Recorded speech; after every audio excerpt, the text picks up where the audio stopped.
L'any 1925 jo encara no havia nascut.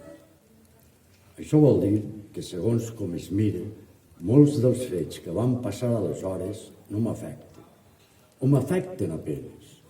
Renuncio, doncs, a narrar pel menú les foteses que m'han contat després. Ara m'importa deixar dit que aquell any s'inaugurà la fàbrica. Això és rememorar persones que mai no solen esmentar a les cròniques. L'any 25 la fàbrica no era tan gran com ara. Això no obstant anava en camí de convertir-se en aquest gran ventre que ha esdevingut. Un ventre que es regula mitjançant subtilíssimes marees, perfectament indiferent, amorf, trepidant i sorrut, agressiu, diuen. I aquest mot, segons sembla, és un elogi. Pot ser aleshores, per alguna escletxa, s'hi filtraven microbis de tendresa i la gent de Pellaspra se sentia estranyament amorosida i feble, capaç i tot d'estúpids sacrificis. Aquella gent vull evocar, els que viuen encara, afixovits pels anys, estòlids, i els altres, els que han mort a plena ruta d'aquests 40 anys llargs. Ells i no els altres, els que ostentosament estampen llur nom damunt la feina. Ells són els únics herois d'aquesta història. Tants n'he tractat que els noms se m'acumulen i el record pren diverses fesomies, gestos diversos, veus també diverses. La Maria Carné, que morirà soltera, Isidre Freixas, Encinto Filosa, la Joana Martínez, que es baldia comunes i racons i s'arrugava a poc on s'arruguen les fulles, en Pep Salou, l'Agustí Vilanova, la Carmeta Escalé, que ara es retira i avui tan mal complet ja treballava. I tants, vivents o no, que formen un cos inert i pàl·lid a hores d'ara. Què els pot salvar del no-res en què viuen si no és la veu d'algú dels seus que en parli? Al seu entorn la trista baluerna ha anat creixent i ronca poderosa. Com una tribanella, la sirena barrina, iri avui cervells i orelles, i es balota l'ocellada que nia entre les branques dels marronyers i dels pollars. No és fàcil fer eixir de l'oblit els que van viure amb un destí d'oblit per tota paga, els que van enronquir-se i ensomar-se, formiguejant desficiosos entre boscos hostils de ferros i corretges, enmig del gran soroll. I tanmateix, la gesta d'ells, i no pas dels altres, configura aquest sòlid passar de sang calenta que en manté un constant estat d'alerta contra la defallença o la codícia. Des del meu temps els pense i els evoque, presents o absents, és en llurs esperances que em reconec. La fàbrica perdura, no muda gens, en 40 anys, o apenes. Per això aquest esforç per sobreviure, cansat si es vol, però content hi ha dies, entre vidres glaçats, portes barrades, enmig del gran brogit, el gran brogit que a voltes em fa per bocar moig a ells el dedique. En ells el sent i per ells vull que siga fecund i reptador i alhora tendre. Cal que des d'ara llurs noms senyoregen les feixugues parets, fem-ne bandera contra el gran enemic. Per on se vull que gire els ulls, llurs ombres m'acompanyen. D'ells vull parlar en parlar de la gent d'ara. D'ells vull parlar. Sense ells jo no existeix. Gràcies. Molt bona nit a tots. Molt content d'estar en un poble com Fontanars. És un poble bellíssim, en un entorn privilegiat, almenys per a les persones que vinguem de ciutat. És un poble com de fantasia. Aquest poema que acaba de recitar es diu La fàbrica. És d'un poeta d'un poble que es diu Roda de Ter, que va passar-se tota la vida treballant en una fàbrica tèxtil. I als 50 anys va agarrar una malaltia degenerativa que va durar amb molta dignitat i amb un gran somriure fins que va morir. Aleshores, en el llibre aquest parla de la fàbrica i persones que treballaven en ell. A Cinc Fontanars no hi ha cada fàbrica, és tota una sort, però pot ser sí que a Ontinyent hi ha fàbriques tèxtils. És possible que algunes persones d'ací de Fontanars treballaren allí i estaven un poc familiaritzats en el tema tèxtil. Ara, com que estic en un entorn privilegiat, vaig a fer una excepció i vaig a recitar un poema en castellà, us demano disculpes, que parla d'un jardí botànic. Com que estem en un jardí encantador, doncs vaig a fer un poema que es diu A la izquierda del roble, de Mario Benedetti. No sé si alguna vez les ha pasado a ustedes, pero el jardín botánico es un parque dormido, en el que uno puede sentirse árbol o prójimo, siempre y cuando se cumpla un requisito previo, que la ciudad exista tranquilamente lejos. El secreto es apoyarse, digamos, en un tronco y oír a través del aire que admite ruidos muertos como en Millán y Reyes galopan los tranvías. No sé si alguna vez les ha pasado a ustedes, pero el jardín botánico siempre ha tenido una agradable propensión a los sueños, a que los insectos suban por las piernas y la melancolía baje por los brazos, hasta que uno cierra los puños y la atrapa.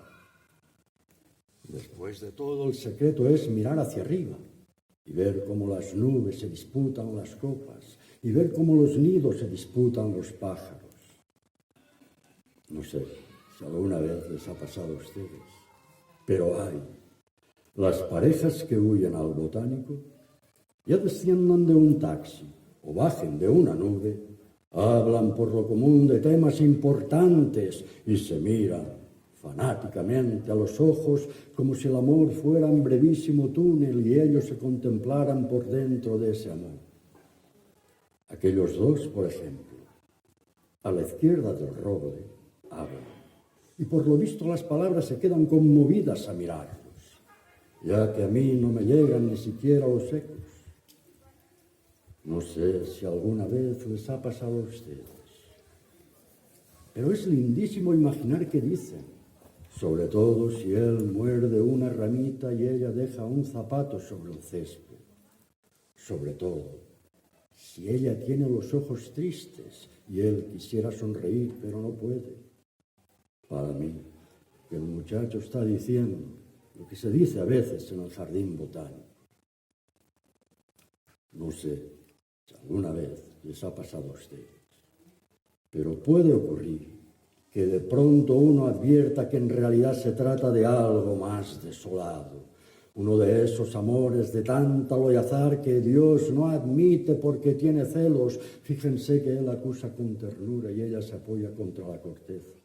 Fíjense que él va tildando recuerdos y ella se consterna misteriosamente. Para mí, que el muchacho está diciendo lo que se dice a veces en el jardín botánico.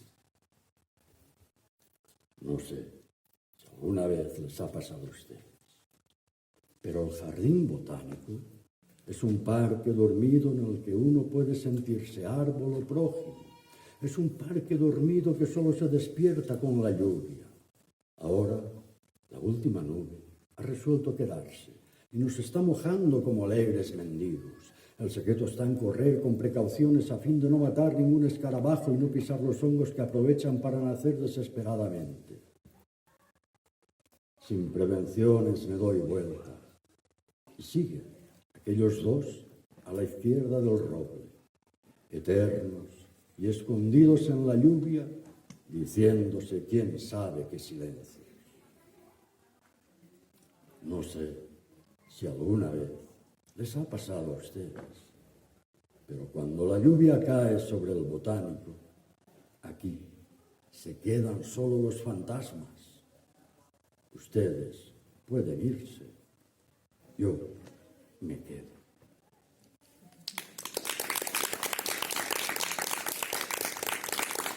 Moltes gràcies.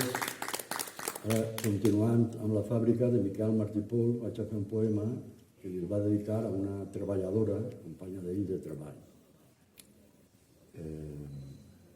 Soledat González. Com que no sempre el poema s'organitza entorn d'una subtil revolfada de conceptes, ara puc dir que avui m'he enterrat la Soledat González, que feia 17 anys que netejava les comunes de la fàbrica i un any escàs que s'havia jubilat perquè les cames ja no la servaven. De res no servirà que li dediqui aquest poema. I si dic que cantava mentre feia la feina, no faig sinó narrar fets sense importància. La Soledat González mai no havia oblidat el seu poble, Extremadura, i deia que les glans que durant anys havia compartit amb els porcs que guardava eren de bon menjar i alimentoses. Avui seria fàcil estibar meravelles. La Soledat l'havien foragitat del seu poble en acabar la guerra. Tot el que es perd per sempre. Vosaltres, jo, la Soledat González. Gràcies.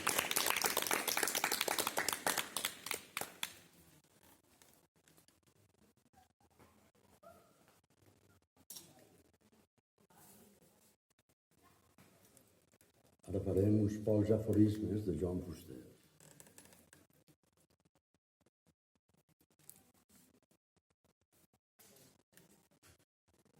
Acte de naixement. Així ja el Joan Fuster va morir com va viure, sense ganes.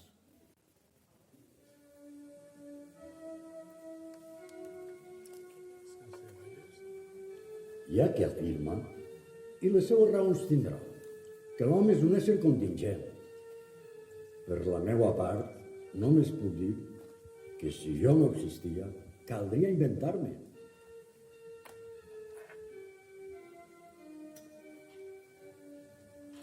Hi ha qui és advocat, o mestre, poeta, llaurador, bisbe. La meva professió, en canvi, és de ser Joan Fuster.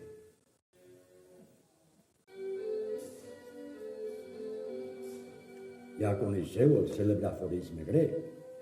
Joan Fuster és la mesura de totes les coses. Propugna la suspicàcia metòdica, però encara que no dubta qui vol, sinó qui pot.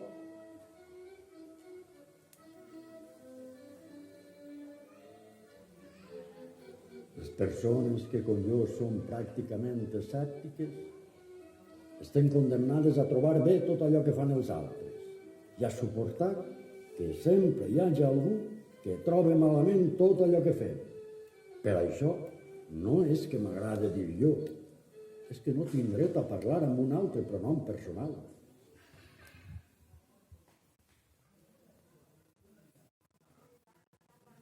A mi l'alcohol em fa més comprensiu.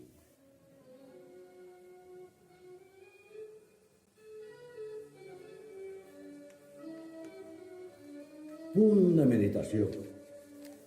En aquest precís moment, milions i milions de persones forniquen de pensament, de paraula o d'obra. Els milions restants esperen la seva oportunitat. Encara que hi ha qui badalla quan fa l'amor.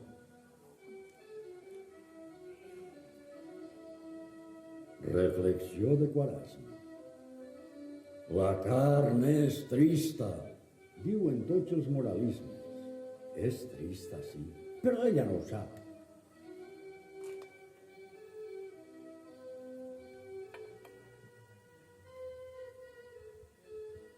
Els únics plaers que no defrauden mai són els imprevistos.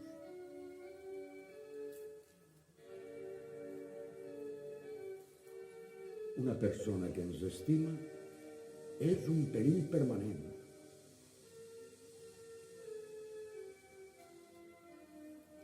De la discussió naix la llum, diuen, i l'experiència demostra que efectivament Cadascú sol quedar-se amb les mateixes conviccions que tenia abans de discutir, però més clares. Definició possible de la filosofia. L'art d'agafar la vaca pels collons.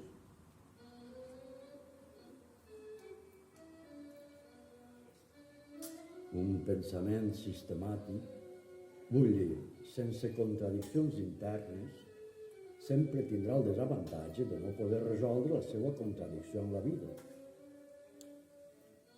No sols la riquesa de pensament d'una persona, sinó també la seva complexitat de matisos sentimentals depenen del lèxic que domina i dels seus recursos sintàctics. Pensem i sentim en la mesura en què ens ho permet la nostra llengua. Per això, en els papers íntims que no ha de llegir ningú, és on hem de procurar especialment de no fer faltes d'ortografia.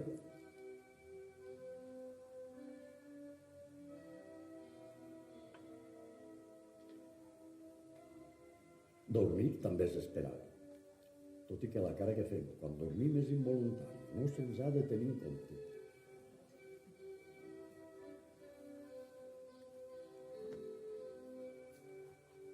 Perquè una cosa arriba a emocionar-nos del tot, cal que continga una certa dosi de vulgaritat. En realitat, si bé es considera, resulta que els poetes importants s'han limitat sempre a fer versos a la lluna. En art, com en qualsevol altra activitat, convé imitar mentre siga possible. Només, quan no hi haja més remei, resulta tolerable de ser original. El gran artista és, tota la seva vida, un aplicat aprenent de si mateix.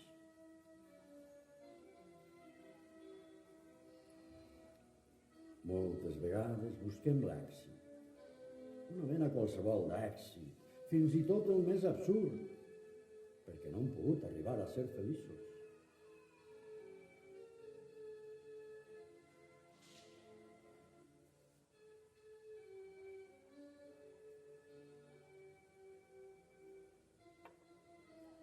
Il·lustres doctrinaris donen per cert que els genolls de l'home estan fets només o fonamentalment perquè s'agenolla.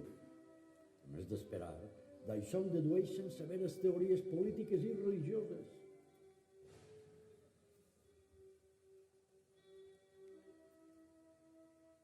La idea de justícia és la més corrosiva que ha inventat l'home.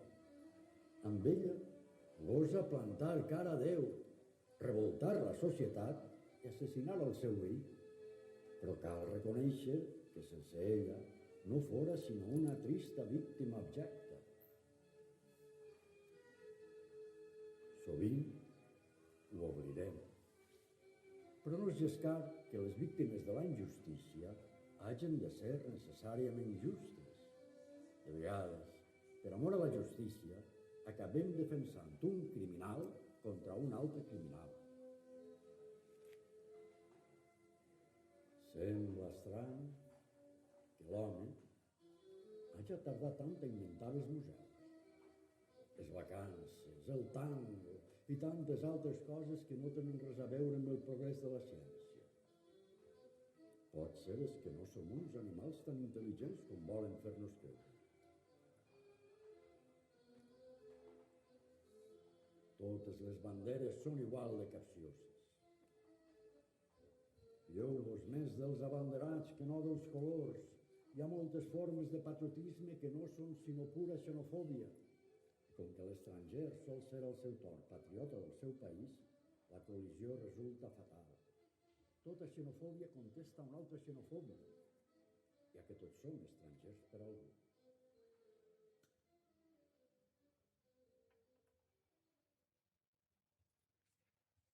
Si cobres, existeixes. Per als pobres, els diners són un misteri. Per això es mantenen pobres. La història i l'experiència demostren almenys que qui mana cobra. Manar és cobrar, entre altres coses, clar.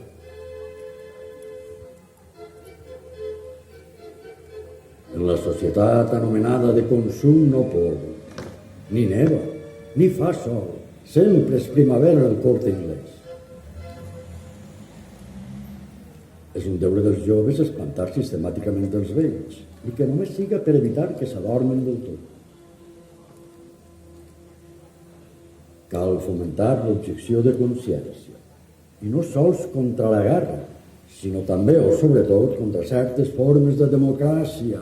No desertes, rebel·la. Si pots, esclar.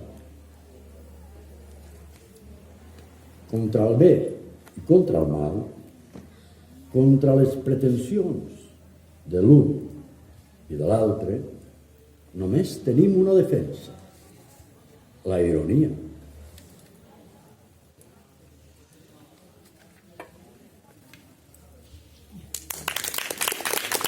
Gràcies. El llenguatge de Joan Fuster potser és una mica elevat.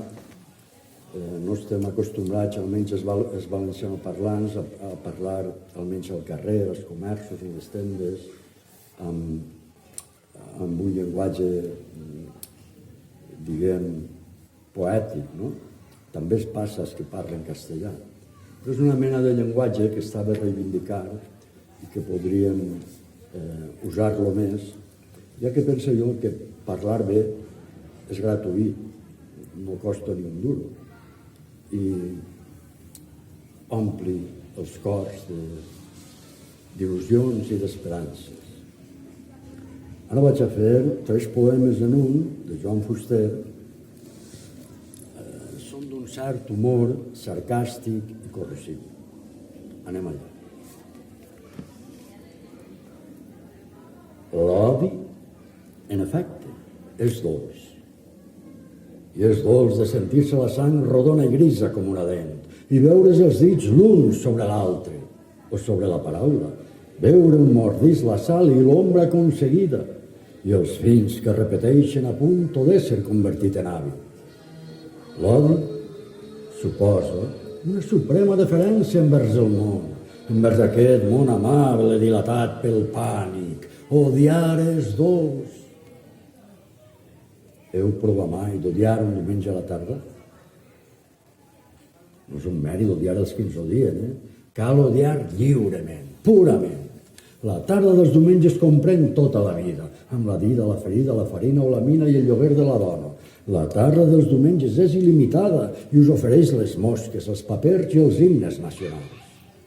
Tots tenim l'odi a la punta del sexe, però no l'usem, ni l'odi ni el sexe, sinó de pressa, en la foscor d'un cinema o mentre berenem.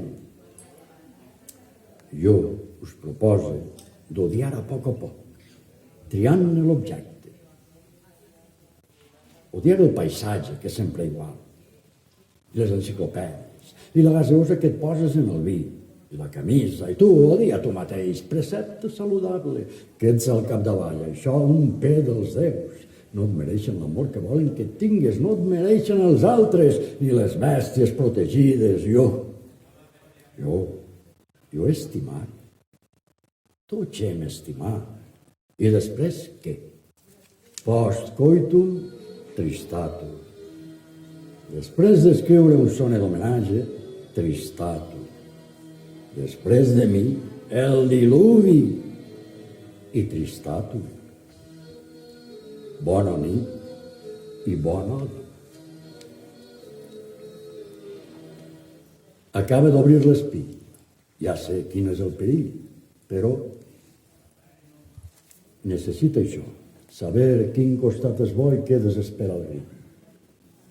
En principi veig el pèl de les cames, de l'arrel de l'estèrnum i del nas. El meu pèl no el comprendràs, amor que vius sota un vel. Tinc a la galta un error, tu no ho comprendràs, amor. El bigot em fa patir perquè em recordo que ahir vaig canviar de dolor. El cabell no és pèl, és pell. Nascut de sota el cervell arriba a tocar el cor. Si té pèls el cor és cor i si no és un fàstic vell. El pèl que hi ha sota el braç il·lumina l'aiguarràs. Jo m'aprecio aquest pèl, que aniquila el recel i tu mai no ho comprendràs. Com el pèl de l'entrecuix, el pèl de l'espalda cruix quan arriba el mes de maig. Són 17.000 pèls i escaix d'un decímetre de gruix. Amor, amor, els meus pèls són una molsa d'estels. Més ben dit, molsa de nit, que em té l'amor escondit i la car com sota un tel. Per a tu ja concebut, soc el pèl de la salut, soc un exquisit pèl dolç. La primavera en té molts, cada pèl té una virtut. De nord a sud, la claror. Sota la claror, l'amor. I en l'amor, el punt marcat. Aquest punt és indicat com a penyora d'honor. El sexe té el seu motiu enllà del que l'home escriu.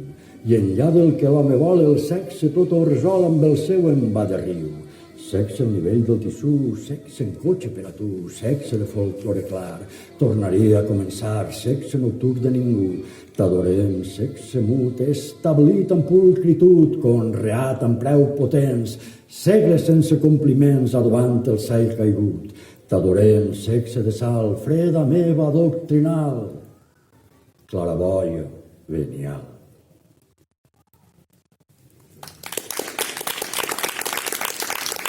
Gràcies, moltes gràcies.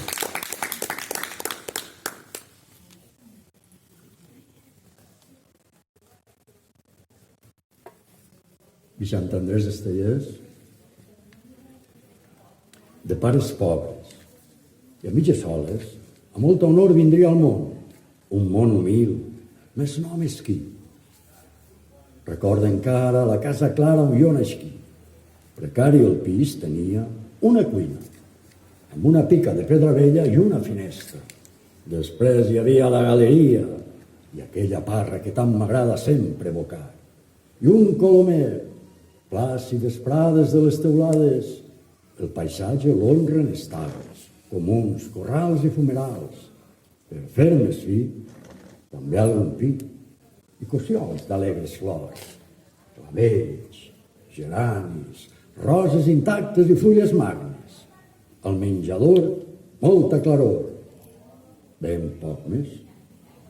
Per les parets, les pintures de criatures inesperades, donzelles llargues, de llargs cabells i mariners, reblers de cines, remotes illes, ocells i barques, estranyes canyes.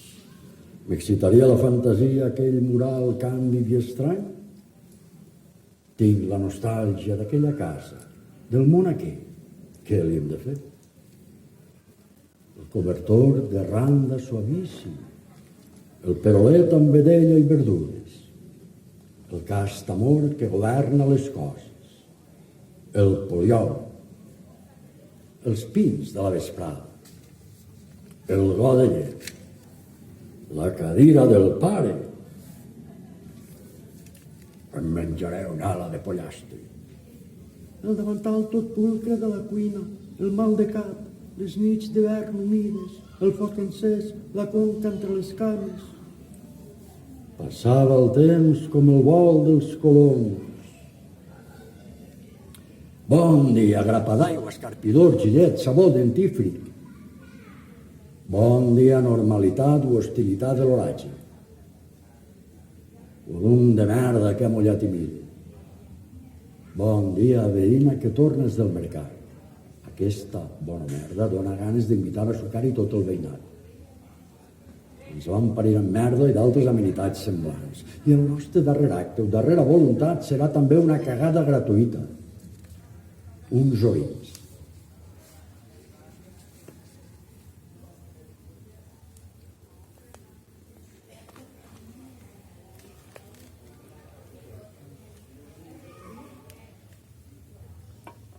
Amb quina assossegada majestat arriben els crepuscles a les coses. Amb quin amor humil a cada cosa tot deixa d'ésser, però acompanyadament no tinga respor a la nit. Els èlitres, l'arròs, les enlairades veles, aquestes pobres gens que mengen les anguiles amb aquella elegància ancestral, me n'aniria amb elles. Venies d'una llarga família de forners. I a tu t'agradaria ser forner, com els teus, i entrar feixos de llenya, de pinassa en el forn, i anar a fer el rent en caure el dia, i a mitjanit anar al forn per a pastar, creuar amb una ràpida ganiveta la pasta, escombrar lentament, prendre-li foc al forn, ficar el cap al forn, aquell infern de flames que olia intensament als matins del garbí, i pujar a l'alcabor aquell olor humit, i deixar coure el pa, aquell pa cruixidor i alegre a les paneres. Tripular el forn, fer-li créixer el foc o fer-li-lo minvar. Tu series forner, com ho foren els teus, i al costat del teu pare aprengueres l'ofici, nit a nit, dia a dia. I ara, entens l'enyorança, una amarga enyorança et creu el pi de banda a banda amb aquell ràpid senyal de ganiveta que no pots oblidar. Allò que més t'agrada, d'on et venen els versos, els arraps en la carn aquells dies, quan entraves els feixos de llenya, de pinassa, en el forn.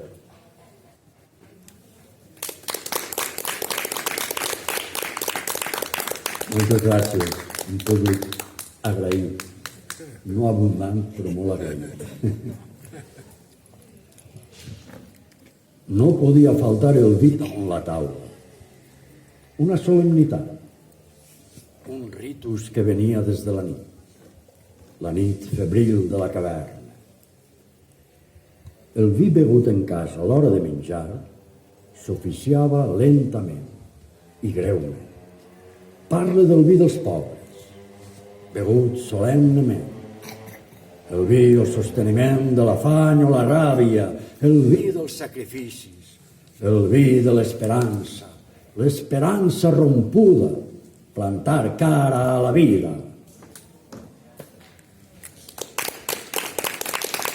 Gràcies. Aquest vi va bé per acompanyar-nos.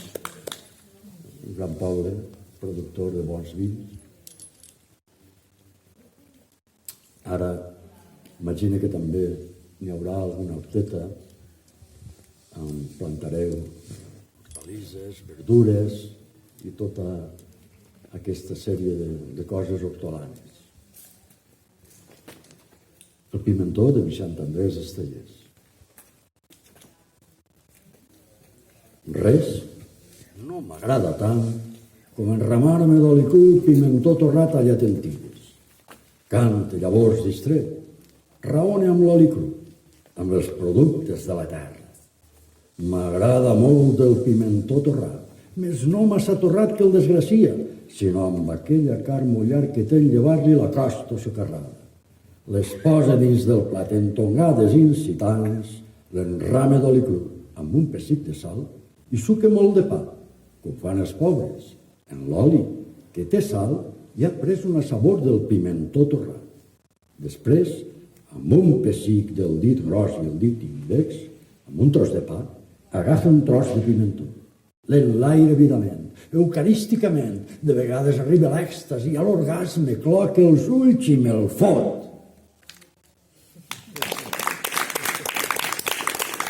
Gràcies.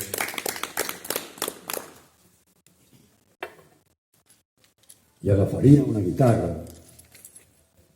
demanaria un almoina i em compraria un tros de pa. Me'l menjaria en un jardí, mirant els arbres, el gran amor de les parelles. Hi ha dies que un es posa tendre. Hi ha dies que un es posa tendre i són dies improductius, perquè vol creure o contemplar la vida, la ciutat, les famílies, tot allò que és, fou o pot ser. És un melic sentimental, la teua culta plenitud. Però després vingué la guerra, els camions més grans que has vist, tots els soldats buscaven dones, continuaven el camí si és que tenien algun camí, com tants i tants el continuen, com tu, com l'altre, com aquell, tots anem a ninguna banda. I no anem a ninguna banda. i diguem sols unes paraules, constantment i estúpidament.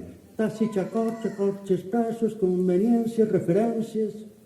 En tot cas, unes al·lusions, i agafaria una guitarra com aquell home del cantó.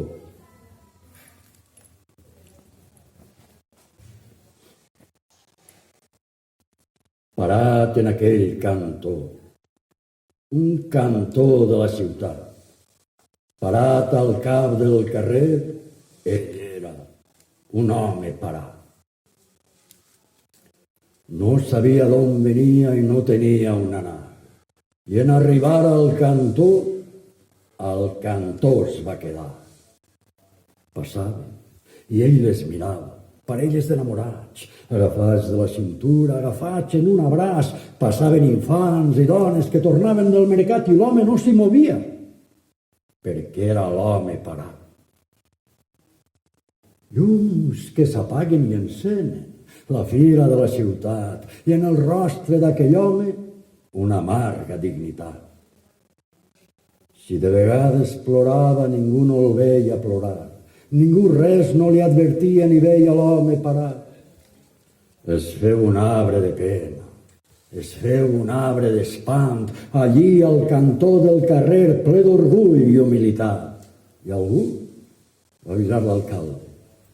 L'alcalde, un consellal, i el consellal és qui duia la grua municipal. Com qui lleva un monument d'un carrer de la ciutat, varen endur-se una nit l'home parat. Com qui lleva un monument d'un carrer de la ciutat, varen endur-se una nit l'home parat.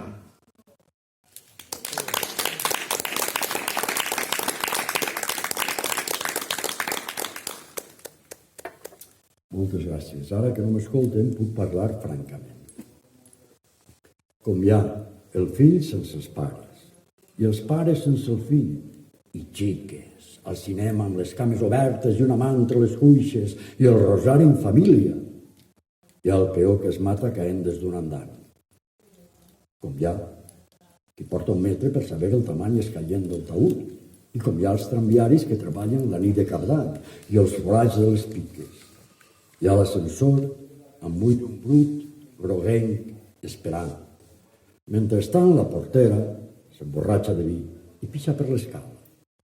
I la filla té por. I el marit està fent amb la dona del metge. I els tramvies terribles en el renou dels ferros. I el metge que es dedica a trencar-les a nous. Mentrestant, la portera va pixant per l'escala i trucant a les portes amb un col de mamella.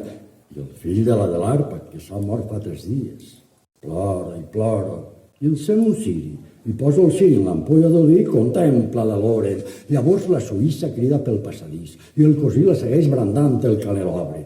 I la xica que es gita més aviat que mai, un fred com una mà li puja per les cuixes i hi ha un instant que pensa que té el cul més petit. I els veïns, que s'han mort els dos intoxicats l'altre dia, i la dona i la filla no tenen ganes de menjar res i ploren com les rates.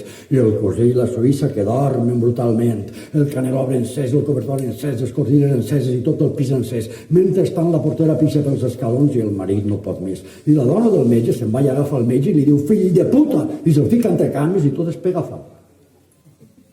I la nena, que plora sola a la porteria, i les inscripcions obscenes dels comuns, i el crani rebotant per tots els escalons. Gràcies.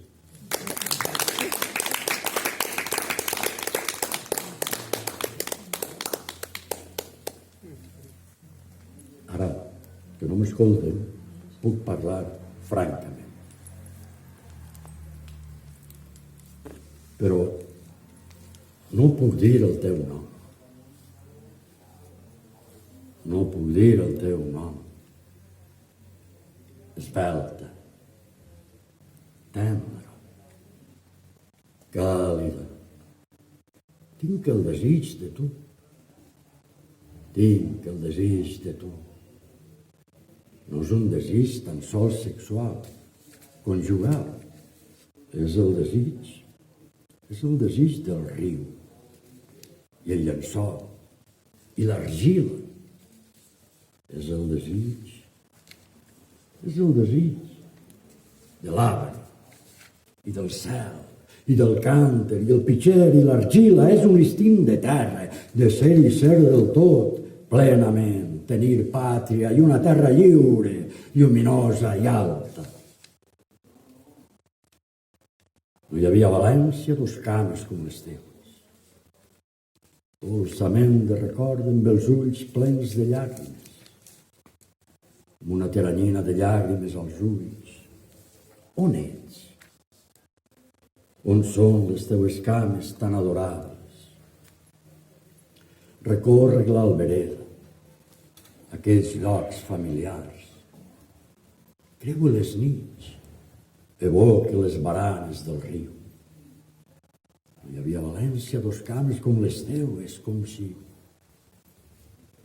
si anasses per l'aigua, entre una aigua invisible, entre una aigua claríssima. Venies pel carrer, la car graciosa i fresca com un cànter de serra. Jo t'evoque, dreta sobre les teues cames. Carrer avall venies entre els solars, els crits, els infants que jugaven en eixir de l'escola. La dona que arreplegava la roba del terrat. L'home recomponia lentament un rellotge mentre un amic parlava dels seus anys de presó per coses de la guerra. Tu venies solemne, amb més solemnitat que el crepuscle, amb una dignitat que el crepuscle rebia de tu sola, tota la majestat amada del crepuscle. No hi havia a València dos cames com les teues, nasquí per a guardar-te, per veure com venies. Jo vivia aleshores com no havia viscut. Viu adàmicament entre objectes sorpresos en ben deliciosa elementalitat. Els arbres, el silenci dels amants, el crepuscle, l'amor, tot l'amor, la sorpresa, la glòria, o si voleu la festa dels sentits ballant entorn de l'ànima, ballant damunt la brusa a la llum de la lluna. No hi hagué en l'antic regne de València un amor com aquell, com el nostre, la gran fúria del viure. Visca València, visca! Gràcies.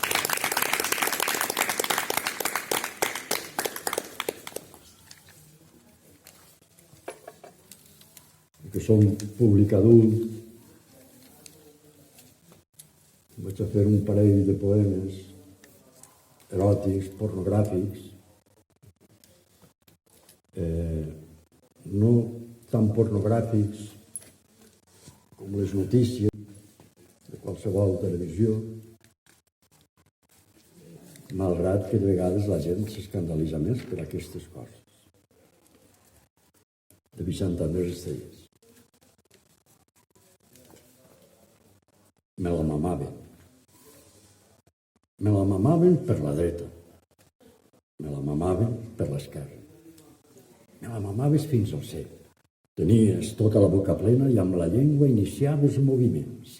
I et van posar més blava que altre cop. Llavors te la vaig traure i respirares. I altre cop retornaves i me la mamaves fins que ja extenuada desistires. No podies més. I pel forat darrer, ben agafada la barana, et vaig iniciar la penetració, que fou penosa, dolorosa i lenta. Jo que els pèls de l'entrecuix pegant cops a les teues rodonors invictes.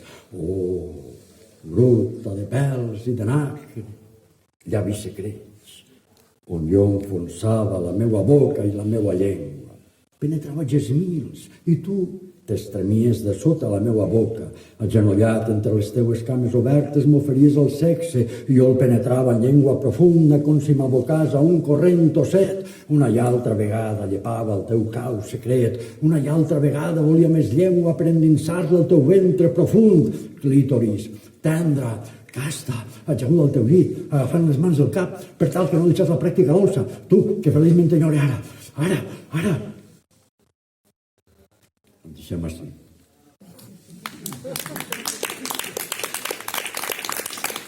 Gràcies.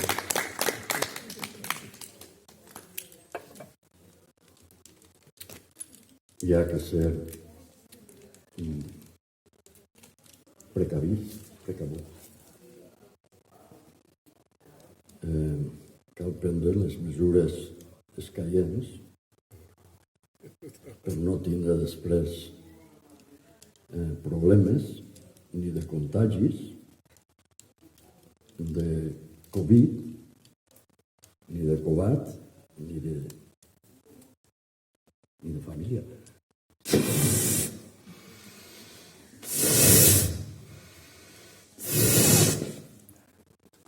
A veure si és bo.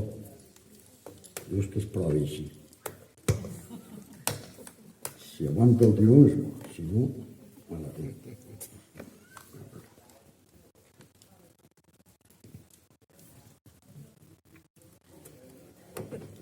S'esvara el maleït,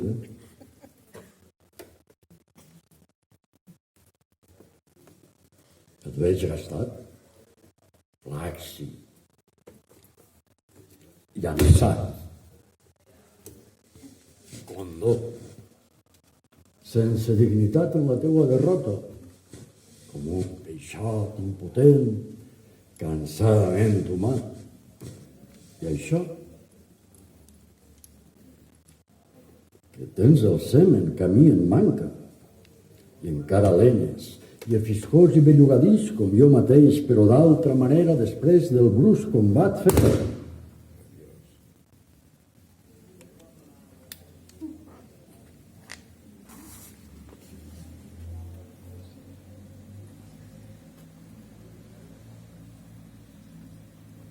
Foscos amants, fosca breda d'amants, navegants entre tanta brutícia, res no és obscè, i en el combat d'amor, arrapatxa la vida tot valia, cul, pix, mugrons, boca, dents, tot s'hi val. Ho deixa escrit, humilment i en silenci, perquè pot ser ho llegiràs un dia, reconeixent una pena d'amor. La teua mà petita dins la meua, en la foscor d'un carrer que ens estimava. Per tu, únicament per tu, vaig retrobar l'encant d'un temps passat. Sabrà escoltar algú entre aquests morts, els passos greus cantelluts de la mort?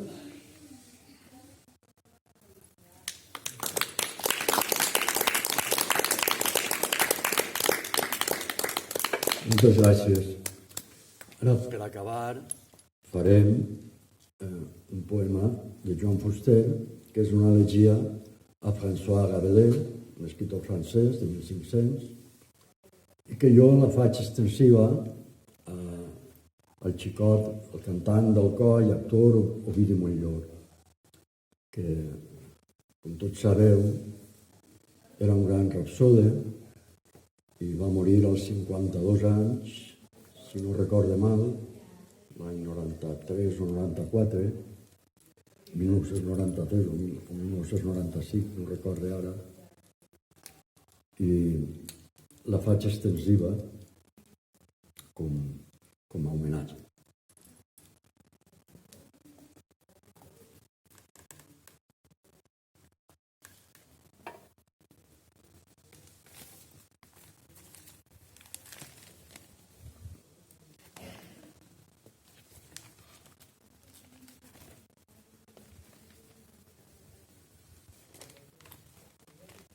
Ho acaba de llegir al diari.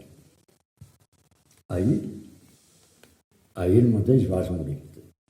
D'això no fa 4 segles, esclar. Ahir, però, ho hauríem de celebrar d'alguna manera. Per exemple, bevent.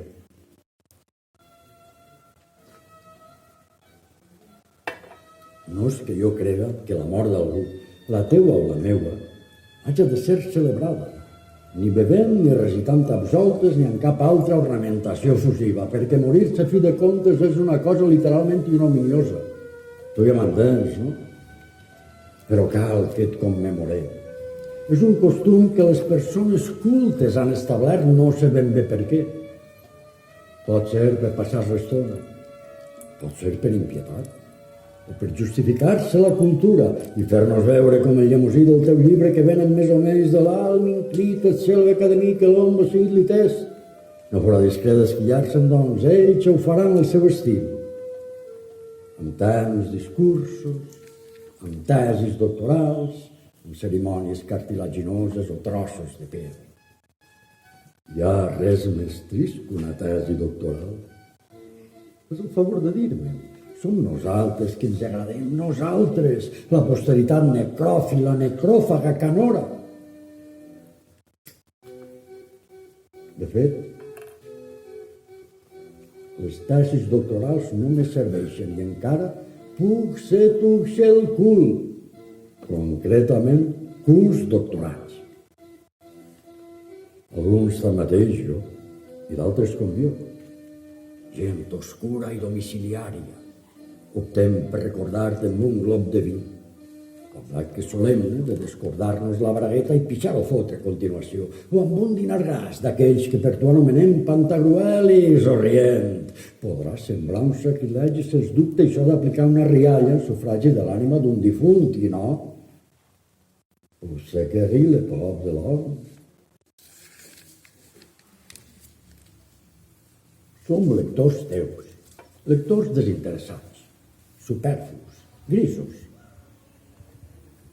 No ens acostem als teus escrits ovídeos amb malícia de filòleg, ni a fer exercicis segurament acrobàtics de literatura comparada, llegim i en riem.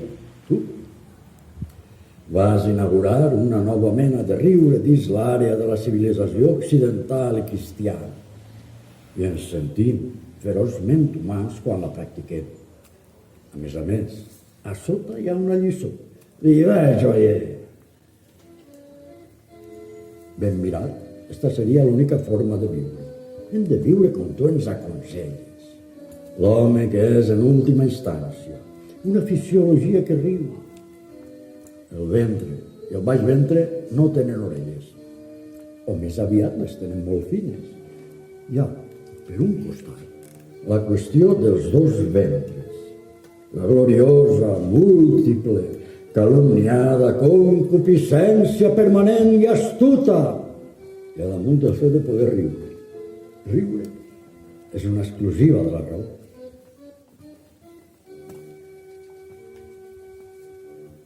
Quan redactaves les teves històries, ja et feies vell, segons sembla, o no.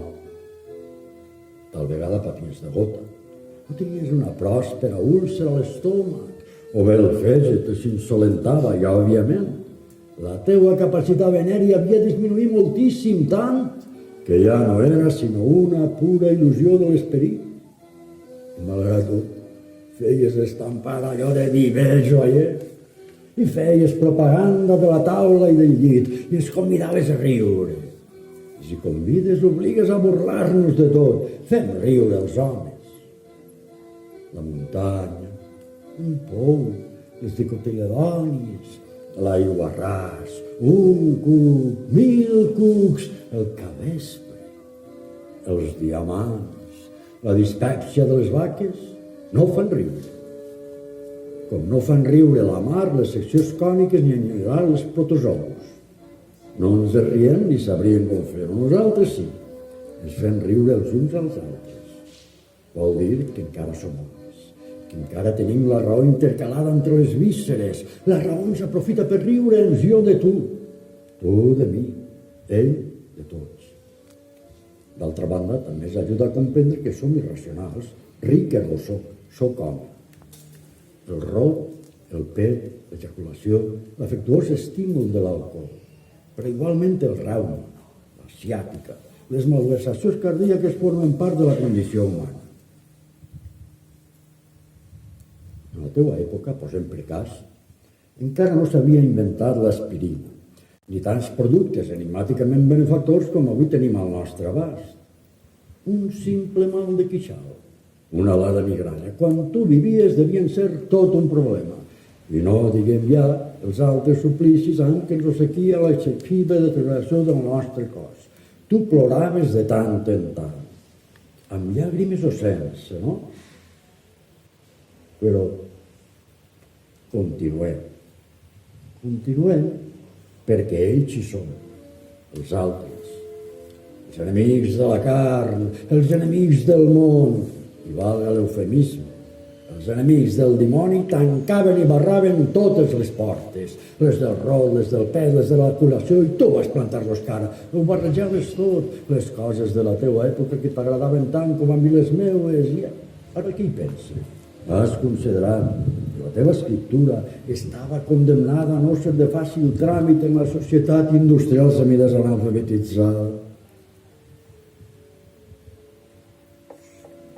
Necessites notes a peu de pàgina, això és. T'has fet amb ell tu, Ovidi Montllor, que de sobte els teus llibres es presenten com una tètrica hipòtesi seguida. Per a viure, joia, no serà imprescindible ser joves. És possible que sí. Això és la clau del problema. No m'atrevisc a suposar. En tot cas, sempre hi som a temps per a riure, i de riure en llibertat. La veritat és que et temen a tu, Ovidi Montllor, temen la decocció verbal de la teua rialla, i et enemig, prohibit o prohibit del tot. Ets pols, t'has convertit en la pols que et predeien, polvo, ceniza, nada. Pensa que com a màxim ets admissible com a objecte de bibliofilia o de tesis doctorals. Per això, en obrir avui el diari i advertir que cal honorar-te pel centenari, que cal honorar-te en el dia i l'hora, en què vas deixar de ser un home per esdevenir cadàver o cantimplora, decideix dedicar-te a una elegia. Això, que ara escric en ratlles desiguals, precipitades, arbitràries, deu ser una elegia. Ja ha perdut l'hàbit de confeccionar versos, però no importa, si no són versos tant se me'n dona. I els escric en l'ampolla al costat, com tu voldries, com tu volies. Generacions i generacions en petites dosis, uns modestos, ocults compradors de llibres t'han llegit i han begut un got, una copa en la teva memòria. No t'han dedicat l'alegria d'un dinar o d'un orgasme, ja que en aquestes circumstàncies ningú no pensa sinó en la victòria o en la resistència dels ventres. Però quan dinem hi ets tu.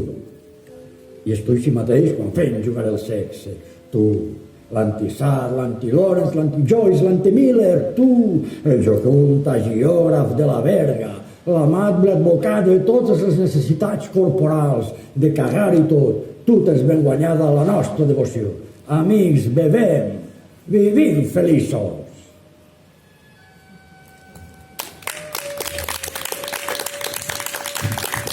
Moltes gràcies. Doncs fins a ser arribat. Encantat d'haver estat aquí, amb tots vostès, i fins l'altre. Gràcies.